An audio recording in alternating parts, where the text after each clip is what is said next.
안녕하세요, 풋볼 포레스트입니다.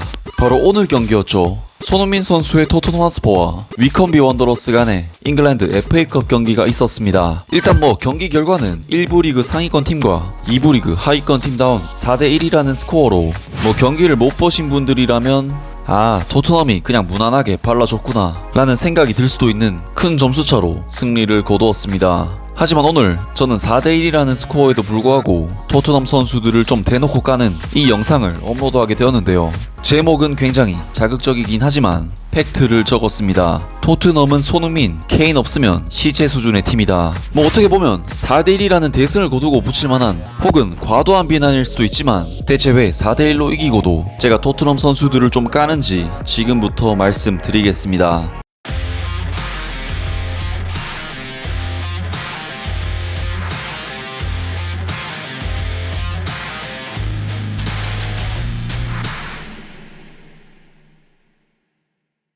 자, 일단 오늘 경기는 금요일 새벽에 펼쳐질 리버풀과의 굉장히 중요한 리그에서의 일전도 있고 상대팀인 위컴비 원더러스가 2부 리그 챔피언십에서도 꼴찌에 해당하는 굉장한 약체팀이었기 때문에 조세 모리뉴 감독은 손흥민, 해리 케인, 운돈벨레 등 주전 선수들을 대거 제외시킨 라인업으로 위컴 원더러스를 상대했습니다. 사실 토트넘 같은 규모가 있는 팀은 모든 대회를 단순히 경험하기 위해 경기를 한다기보다는 우승 또는 우승에 근접하기 위한 플랜으로 경기에 임하는 것이 팩트이고, 그렇기 때문에 B클럽일수록 주전 선수로부터 로테이션 그리고 후보 선수들까지도 굉장히 탄탄하고 빵빵하게 갖추는 경우들이 많습니다. 토트넘의 경우도 선수들 몇몇만 봤을 때는, 그리고 이름값만 봤을 때는 정말 질입니다. 일단 손흥민, 해리 케인이라는 월클급 공격수들 말고도 토트넘의 레전드이자 레알 마드리드에서도 거의 에이스급으로 뛰었던 월클 윙어 가레스 베일이 있고, 한때 네이마르와 함께 전 세계에서 가장 뛰어난 92년생 유망주로 손꼽히기도 했었던 브라질 국대 테크니션 루카스 모우라의 AS 로마에서 레전드 토티의 후계자로 불리고, 국대에서는 제2의 메시로 불리며 각광받았었던 에릭 라멜라, 그리고 포르투갈 리그를 씹어먹다시피 했었던 떠오르는 스타 공격수 카를로스 비니시우스, 여기에 네덜란드 국가대표 윙어이자 자국 리그를 3번이나 우승하고 넘어온 스티븐 베르바인도 있죠. 오늘 경기에서도 비니시우스, 라멜라, 모우라, 베일 이 4명의 선수들이 공격진을 구성했고, 이들을 상대하는 위컴의 수비진들은 제가 EPL을 15년 동안 보면서 한 번도 본 적 없고 거의 들어본 적도 없을 정도로 무명의 선수들인데다 2부 리그 챔피언십에서 35실점으로 24개 팀 중 가장 많은 실점을 기록하고 있을 만큼 말 그대로 2부 리그 공격수들에게도 탈탈 털리는 수준의 굉장히 낮은 클래스의 선수들이었습니다. 심지어 위컴 수비수들의 개인 스탯을 살펴봐도 평점 7점대를 넘기는 선수들이 단 한 명도 없을 만큼 아무리 토트넘의 백업 공격수들이 못한다고 할지라도 객관적인 전력상 충분히 박살낼 수 있는 수비진이었습니다. 하지만 토트넘은 손흥민, 해리 케인이 투입되기 전까지 2부 리그 팀과 1대1 스코어를 유지하면서 2부 리그 꼴찌팀도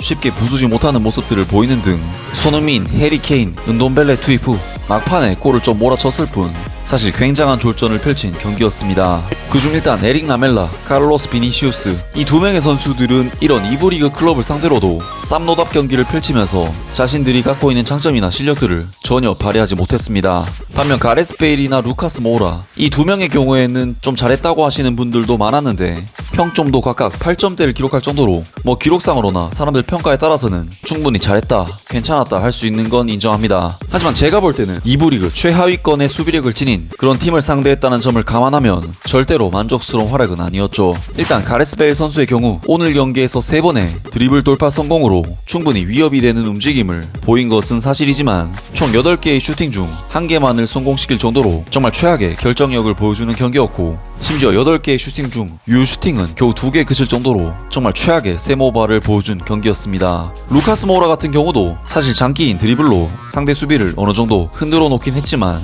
한 번의 어시스트 장면 외에는 마무리 부분에서 이렇다 할 결과를 만들어내지 못했습니다. 물론 교체로 들어온 해리 케인, 손흥민 선수 또한 개인 활약에 있어서 그렇게까지 특출난 경기력을 선보인 게임은 아니었지만 교체로 들어온 그 순간부터 선발로 출전한 선수들과의 무게감 차이는 확연했고, 이런 존재감이 상대 수비의 균열을 만들어내는 데 있어서 굉장히 큰 효과를 받고, 그래서 이들의 투입 이후 연달아서 골이 나왔다고 저는 생각합니다. 또한 프리미어리그에서의 성적을 살펴보면 백업 공격수들의 심각성을 더 크게 느낄 수 있는데요. 일단 어제 출전한 4명의 선수에 스티븐 베르바인을 포함한 5명의 백업 공격수들의 모든 포인트를 합치면 루카스 모우라가 1골, 가레스 베일이 1골, 스티븐 베르바인이 1도움으로 총 2골 1도움을 기록하고 있는 모습을 보실 수 있는데요.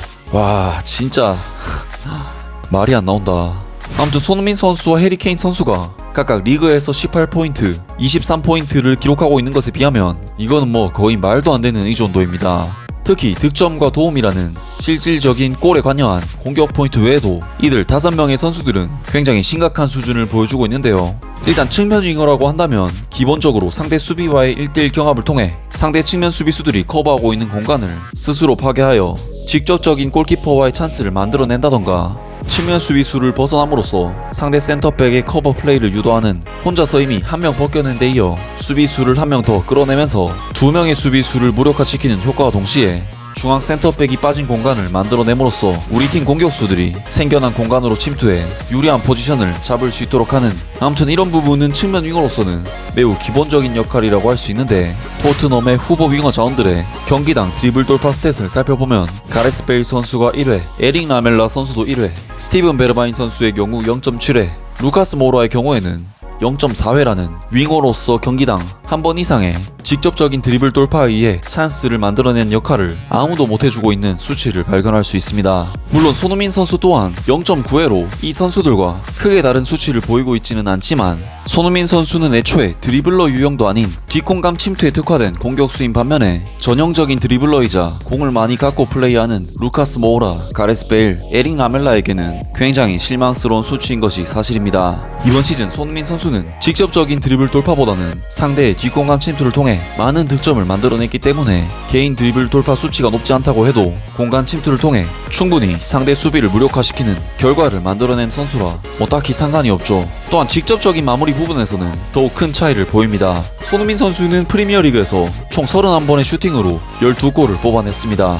하지만 다른 후보 윙포워드들의 스탯을 살펴보면 에릭 라멜라가 슈팅 8회에 0골, 가레스 베일이 슈팅 7회에 1골, 스티븐 베르바인이 슈팅 11번에 0골, 루카스 모우라도 슈팅 6번에 0골. 와우.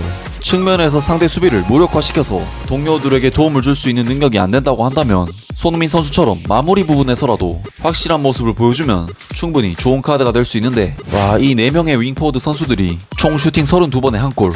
와, 손흥민 선수의 31슈팅 12골과는 너무나도 극명한 차이를 보여주는 결정력이 아닐까 싶습니다. 아무튼 토트넘은 쏜 케인 조합의 극단적인 화력 몰빵이 사실 좋은 게 아닙니다. 상대 수비수들에게 쏜 케인만 막으면 된다는 그런 인식 자체가 토트넘의 한계를 만들어낼 수밖에 없고 어떻게든 제3의 옵션을 찾아야만 합니다.